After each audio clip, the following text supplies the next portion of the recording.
Иван, с победой прежде всего. Насколько вообще тяжелым выдался матч и насколько, наверное, повлиял вот первый забитый гол быстрый? Ну, любой матч тяжелый, какой бы соперник ни был, всегда тяжело играть на уровне сборной.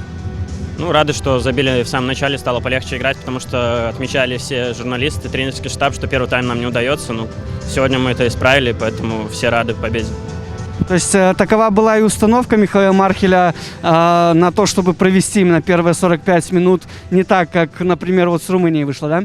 Ну, установка была весь матч нагнетать, просто акцент был на первом тайме, чтобы повнимательнее, по концентрации, чтобы была. Вот, поэтому первые минуты старались внимательно и рады, что забили первый мяч на первых минутах. Ну вот насколько вообще тебе лично тяжело было вступить в игру вот замены, да, когда, в принципе, счет достаточно комфортный, но еще, наверное, было время у соперника для того, чтобы что-то исправить? Ну, на самом деле, неважно какой счет, просто тяжело было войти на игру, потому что поле тяжелое, все-таки холодные погодные условия, тяжковато дышать, конечно, пока разбегаешься, поэтому тяжело входилось.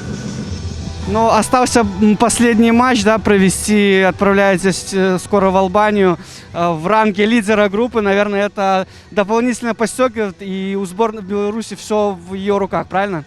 Ну, конечно, все зависит от нас, и это самое главное, поэтому будем стараться в ближайшем матче брать очки. Конечно, будем настраиваться только на победу, чтобы порадовать болельщиков.